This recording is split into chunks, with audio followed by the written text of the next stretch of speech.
Ouais, c'est sûr que si on regarde le cliché de l'artiste qui sort de l'école Chaleur, ben je viens un peu le casser. Je veux dire, je suis très scientifique, ingénieur mécanique de formation qui travaille en consultation stratégique. C'est-à-dire que je suis pas mal à l'antipode de l'artiste.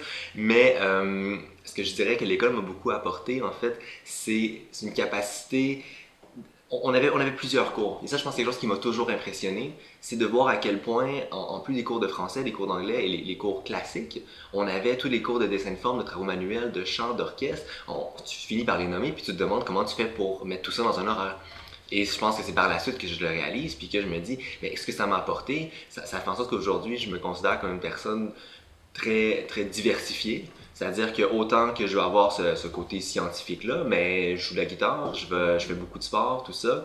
Et je pense que c'est vraiment cette espèce de multidisciplinarité au-delà des matières académiques que l'école peut amener, qui fait en sorte qu'aujourd'hui, dans mon travail, je peux en profiter et disons, avoir une perspective sur plusieurs choses, autres que ce qui m'a seulement été imposé à l'école, que j'ai appris, et de voir beaucoup plus large, de ratisser plus large dans ma vie de tous les jours.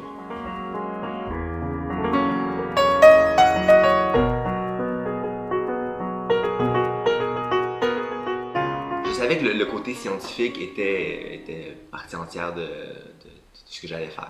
Et je dirais que ce qui m'a amené peut-être vers la consultation, c'est un besoin de créativité qui... Comment dire la chose? L'ingénierie, c'est de la résolution de problèmes par rapport à un problème souvent très technique.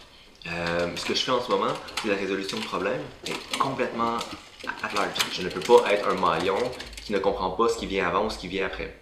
J'ai besoin d'avoir une espèce de vision d'ensemble et ce travail-là me permet justement d'être à 10 000 pieds dans les airs et de regarder le problème avec un autre œil et d'aider un peu à droite à gauche tout en ayant une vision globale de ce qui se passe.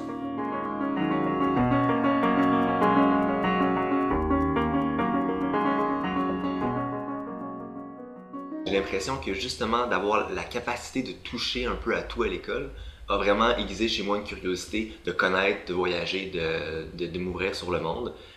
Ça s'est traduit par un stage de coopération internationale que j'ai fait en Afrique où, avec un groupe d'étudiants, on a littéralement construit une école là-bas.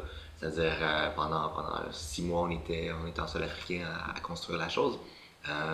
Mais ça se traduit au-delà de tout ça. Je me considère comme un passionné des voyages. Peut-être pas pour rien que je m'appelle Magellan au final, mais grosso modo, c'est réellement cette curiosité perpétuelle de connaître l'autre, de connaître d'autres cultures et comprendre une autre réalité, sans nécessairement me transposer dedans, parce que je comprends que la mienne est différente, mais de pouvoir la vivre et de comprendre un peu mieux dans le monde dans lequel on vit, et qu'il y a 1 million de réalités, c'est-à-dire que la tienne n'en est qu'une au final.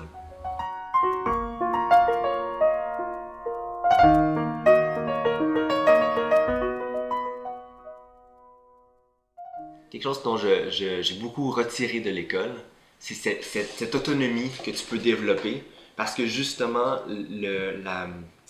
l'éducation qu'on te donne, ou du moins la pédagogie, n'est pas simplement de faire du copier-coller de ce qui est au tableau. Donc, c'est par toi-même un peu de développer tes idées, de développer ta créativité à travers différentes choses, que ce soit même par rapport à un dessin où t'as pas les lignes, tu as une histoire et basée sur l'histoire, tu dois toi-même te la représenter et la figer sur papier.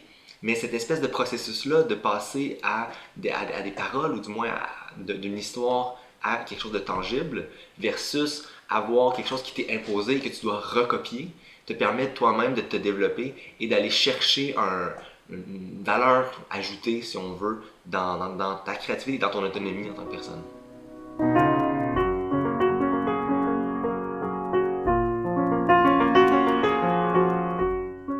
On était une classe très, très unie. On était une classe très solide à partir. Il y a eu comme un moment déclencheur, je pense que c'était en troisième année, tout ça, où il y a vraiment eu. Bon, les gars, les filles, on commence à faire un groupe ensemble et on est devenu une force assez puissante qui a peut-être fait souffrir certains professeurs. Francine pourra en témoigner. Mais au final, je pense que ça faisait la force de notre classe aussi.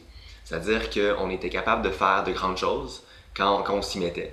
Et je pense que ce qu'on a monté comme pièce de théâtre quand on était en 8e année, Tale of Two Cities, le conte de deux villes de Dickens, a été justement un des moments forts. Et je pense que c'est une des belles réalisations qu'on a été capable de faire en tant que groupe. Groupe qui, soit dit en passant, est encore très uni. C'est-à-dire, le meilleur exemple que je peux donner, c'est Tristan Sénéchal, qui est un ami d'enfance, qui est mon coloc aujourd'hui, quelqu'un avec qui j'ai fait le Canada à vélo par la suite. Et c'est, même je pourrais dire la même chose de plusieurs personnes de cette classe-là, qu'on se voit de manière assez régulière. Encore, ça fait quoi? Ça doit faire plus de 8 ans qu'on est parti de l'école.